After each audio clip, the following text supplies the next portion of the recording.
Now that we have the drive shaft pretty much done, except for that weird little seal that I can't find, it's obvious that my pinion seal is leaking also. And I've seen this described as pretty easy or impossible. So I'm not sure which it is, but you basically take off this nut, and then there's a special puller you use from Volvo that I don't have.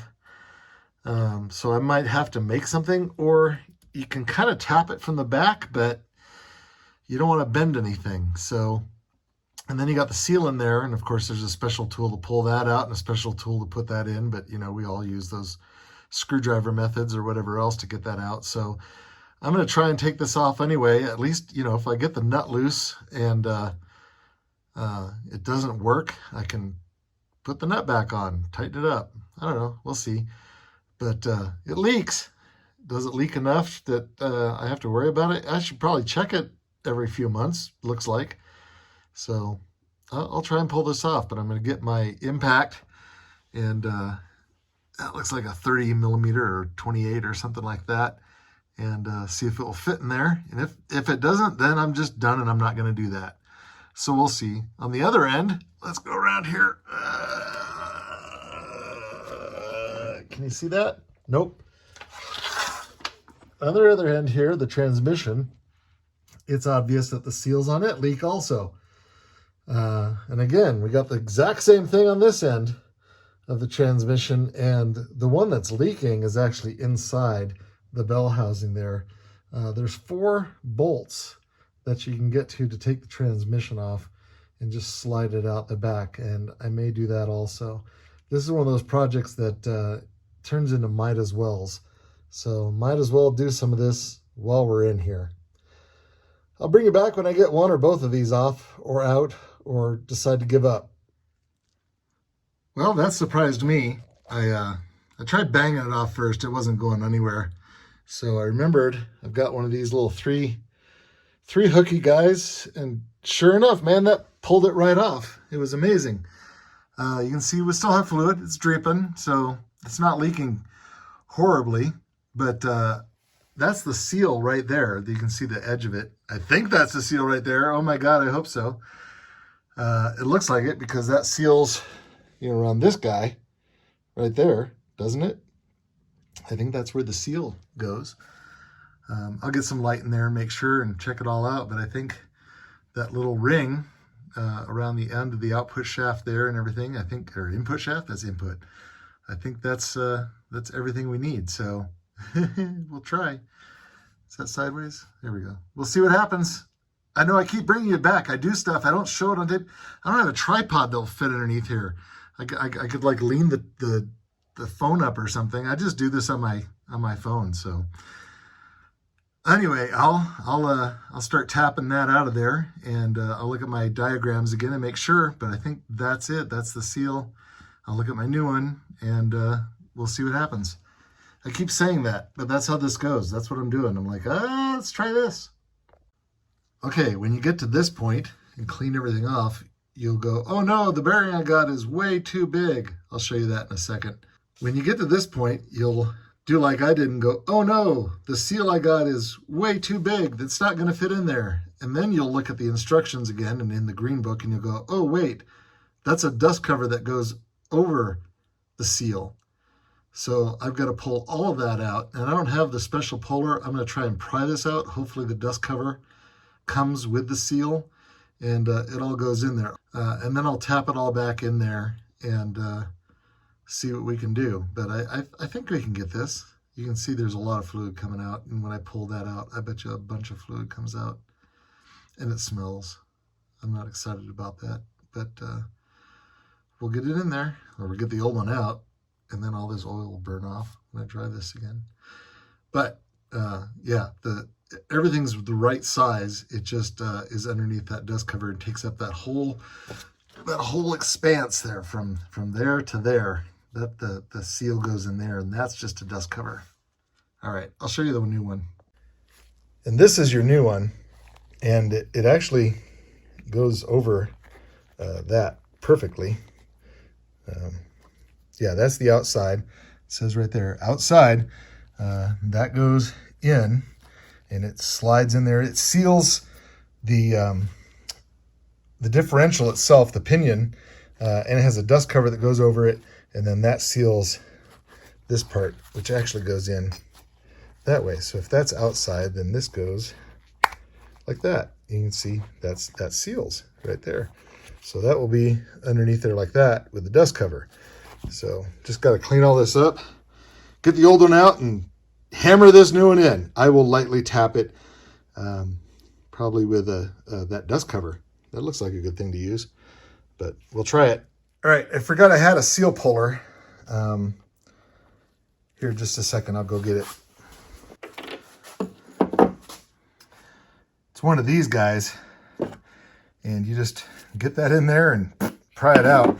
And what I thought was a dust cover was actually part of the seal. Oops, there you go. This looks pretty nice and stout, really, really good. The new one, not as much, but I still think I can tap it in there pretty easily.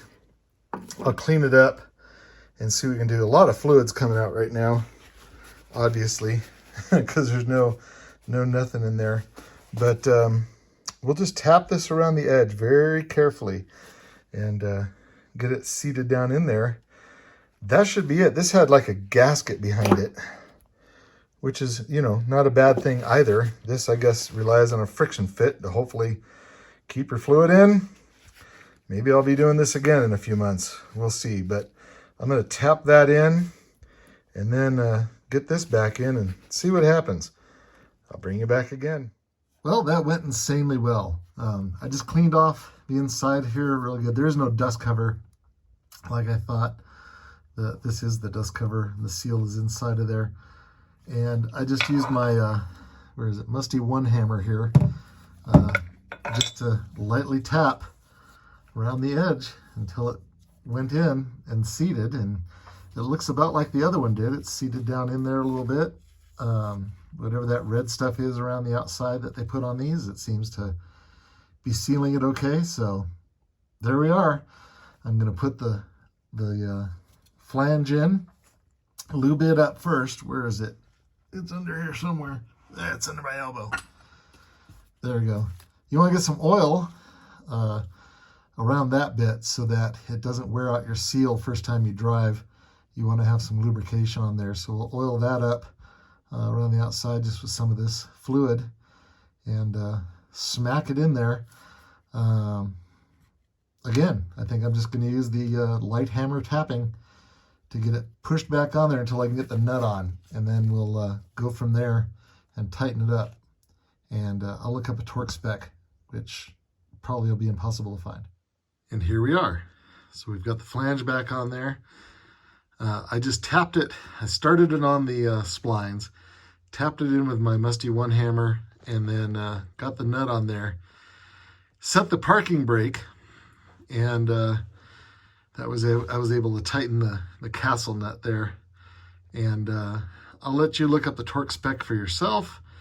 I don't like giving torque specs on the channels because someone will say, you told me to set this to 81 foot-pounds and it's snapped off and it's your fault. I'm not doing that. Look it up yourself. It's in many books. And there's a range. Depends on whether you have a Type 1, 2, or 3 axle on the Volvo Amazon 122S. And I got a really nice online argument with someone telling me that I had a seal on the drive shaft where I don't have a seal, because I did have a seal. In some place they said I didn't need a seal. Anyway, it's the internet. You know how it works. So we've got this done. So we have a new pinion shaft seal. That's on. We've got the U-joints in the driveline. That's done. I'm still looking for that weird little seal in the middle there, the felt seal. I might just cut a piece of felt. I don't know. I'll stick something in there, just keep the grease out. But I bought some extra tacky grease that's not going to fling out of there. Next step, next thing we're going to do, come around this way over the exhaust. Wait, that's a big orange hand. Next thing we're going to do, get some light over here, is probably, I got to slide over here too. Yes, I'm working on the ground. I don't have a lift. We're going to pull out the transmission, and it's actually pretty easy because there's an Allen head or hex. What did they call these back in the 60s? I call it an Allen head screw here and over here, and there's two at the top. You pull out the can you see it from this side? It's right here. That's the speedometer cable. You take off the reverse light wire here, and from top you take off the shifter right there, and then pull out those four, and out it comes. I ordered this boot for the clutch, but I forgot to order that boot right there. Do you see that? Way over there. There we go. That boot right there. I need to order that boot for the clutch. And then the clutch will be whole. But you can see all this fluid leaking out of the transmission right here. Not a lot back here. We're going to do the same deal here. We're going to pull off this flange and change that seal right back there. And we're also going to change the seal on the inside input shaft there. And then we'll get all these leaks fixed up. There's a little bit of engine oil leak, but I know that those front and rear main seals were redone before this was parked, and they seem to be holding okay. They're dripping a little bit. I think they put in the original felt seals, and so, you know, those aren't as good. I've got a full front suspension bushing kit that's going to go on here also. Look forward to that video. You know, we already got new shocks on, but these bushings, especially this side, squeaks like mad. It may be the ball joint. It might be these bushings or the upper A-arm bushings. We'll see, but that's all going to come off, get cleaned up, replaced. Upper, lower ball joints, all these bushings, and then I think some of the, I have all the control arms and ends and everything, steering ends and all that for the front too. So that's where we are. Yep, I'm underneath the car, and it's going to stay up here for another few weeks till I can get this out and replace those. Maybe I'll do that this afternoon or this week sometime. All right, have a great day. We'll talk to you later.